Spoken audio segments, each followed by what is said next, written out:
Hi everyone, for today's featured ocean liner we're going to be checking out the Kaiser Wilhelm der Grosse. While not exactly overlooked, the contribution of this ship to the evolution of transatlantic ocean liners does tend to be put aside, and the spotlight does tend to be focused on the ships of other countries. We tend to forget that this ship not only kick-started a fashion trend, because up until 1897, when the Kaiser Wilhelm der Grosse entered service on the 4th of May, the only other ship that had almost as many funnels was the 5-funneled Great Eastern. And once this Kaiser Wilhelm der Grosse came in to the picture, suddenly every ocean liner had to have as many funnels as they possibly could, because 4 meant better. Entering service on the 4th, being launched on the 4th of May 1897, the Kaiser Wilhelm der Grosse's vital statistics were as follows.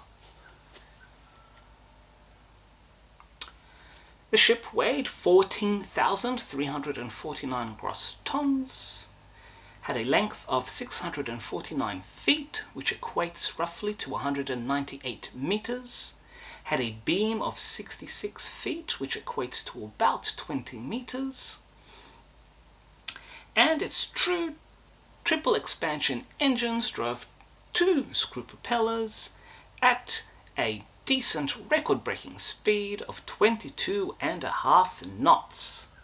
Within its hull, it could accommodate a crew of 488 and up to 1,506 passengers. That's a lot of people. And it also goes to show that when you compare the tonnage of this ship with the 40,000 tons of the Olympics and the Aquitania, you can understand just how quickly the ships grew in size. What the Kaiser Wilhelm der Grosse represented was a polar shift in the way not only ships looked and operated, but also the political significance that they had. What this ship represented was Germany's grand entrance onto the global sphere. Basically, this young country, Germany had only become federated with various other states in 1870. It was basically a statement saying that we can compete on an even playing field with some of the greatest empires of the world. And this is our example. Kaiser Wilhelm der Grosse represented the best of German industrial and engineering capabilities. Not only was it their largest ship, it was also their fastest, so it could take the blue ribbon, the speed record on the North Atlantic. And also internally, as you can see from these, it was decked out in the most palatial, and I do say that deliberately, palatial first-class accommodations. This empire style it's eye-boggling and would be a feature throughout the first decade of the 20th century.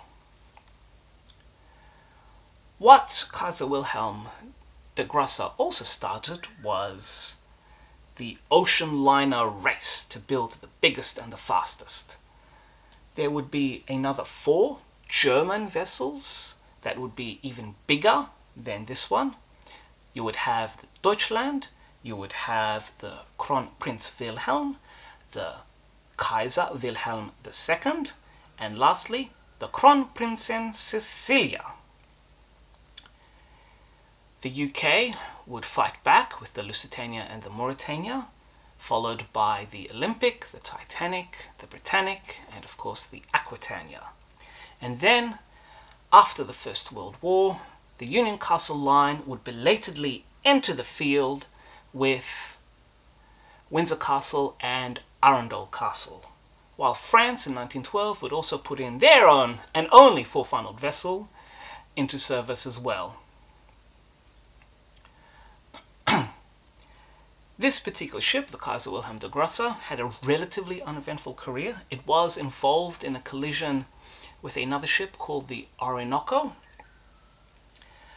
But its main claim to fame was its rather dramatic entry into service, its speed, and the political and social and engineering significance of its existence.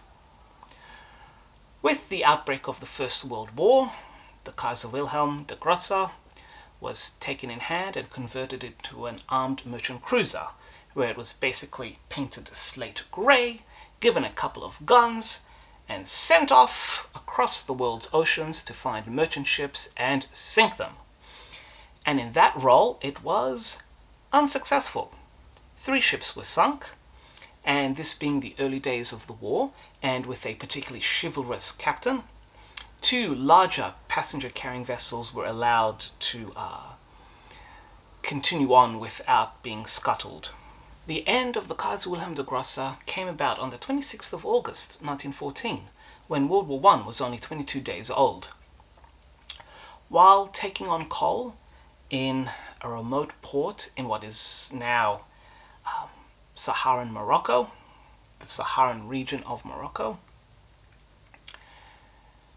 the ship was intercepted by HMS Highflyer, a British armed cruiser, and an engagement took place. Hits were recorded by both sides, but with the Highflyer being an actual warship and with armor protection, damage was relatively light.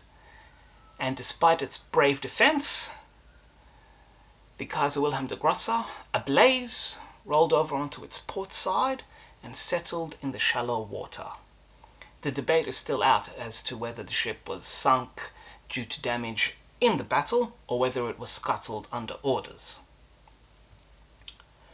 The wreck itself would eventually, through a combination of forces, be both used for scrap and as well would be broken up by natural forces. However, part of the wreckage does still exist, particularly the bow with the nameplate, and this has been recorded for posterity in 2013, and divers were able to find the nameplate and record pretty much all the letters of the ship. So some parts of the Kaiser Wilhelm der Grosse do exist. In terms of literature, there's actually a fair bit. While there isn't a specific book exclusively about this ship in English, there is plenty of books that do feature this ship prominently. I won't go through all of them, but I do want to highlight a couple of them for you. In terms of the ship's wartime career, however brief, there are 2 books. The 2nd edition of Great Liners at War by Stephen Harding. This is a much expanded book from their earlier volume from the 90s. This does have a chapter on the Kaiser Wilhelm der Grosse, and well worth reading. And another fascinating book that puts the Kaiser Wilhelm der Grosse's actions into a wider perspective is this excellent book, The Kaiser's Pirates by John Walter. And then in terms of German passenger ships, may I recommend to you this one, the German Greyhounds, which is an exclusive look on all of the German four-funneled liners. So the Kaiser Wilhelm der Grosse, Deutschland, Kronprinz Wilhelm, Kaiser Wilhelm II, Crown Prinzessin Cecilia. I highlight this book because it does look at just the German four-funneled vessels. We do have other books about all the four-funneled vessels, but I do want to highlight this one by Les Streeter. It is an amazing photographic compendium. Where he finds his photos, I will never know, about all of the ships. And this too is highly worth seeking out, particularly for these other ships, because they're not as well known as the English ones. So, one more. In terms of the geopolitical perspective of how ocean liners became symbols of national pride, particularly up until the First World War, may I recommend this fascinating book, Seize the Trident, by Douglas Burgess Jr. A fascinating and illuminating read about the representation of ocean liners and their meanings in terms of national pride and supremacy, and how it fueled that soft cultural power and what would ultimately lead to the First World War. So, another fascinating book worth checking out. So there's plenty there. Go dig into these books and revisit the history of this fascinating ship, the Kaiser Wilhelm der Grosse.